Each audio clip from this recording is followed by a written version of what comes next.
Grenadian men are warned to make better choices with what they eat and drink as a means of avoiding serious health issues. One of the leading causes of death in men is prostate cancer, along with cardiovascular diseases and complications from living with diabetes. Community nutritionist Akim Williams believes a man's environment can affect his health choices.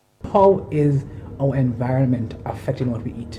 Because yes, we can choose, like Dr. Martin rightfully said, but also what we eat is also impacted by what we learn. Okay. When you go to the grocery store, what's right in front of you? What makes up 80% of the grocery store? So correct. Right.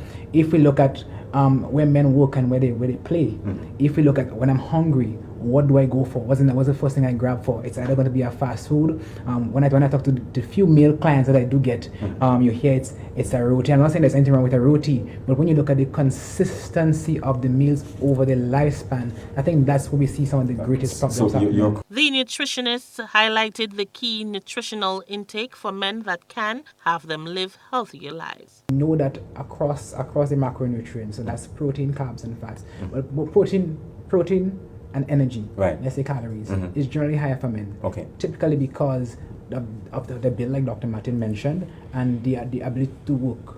When we look at the micronutrients, for example, the B1, B2s, and B3s, those we know help with metabolism and help with, again, the body convert the macronutrients into energy for us to work. Again, in supporting the overall development of the body, we look at things like magnesium and zinc especially, right? Those play a really important role.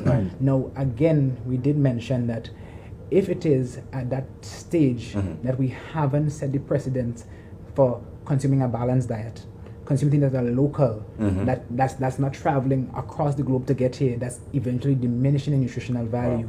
Local medical doctor and primary health expert Dr. Francis Martin says the life of men changes after age 30 and explained that in order to avoid major health problems, men must pay closer attention to their bodies.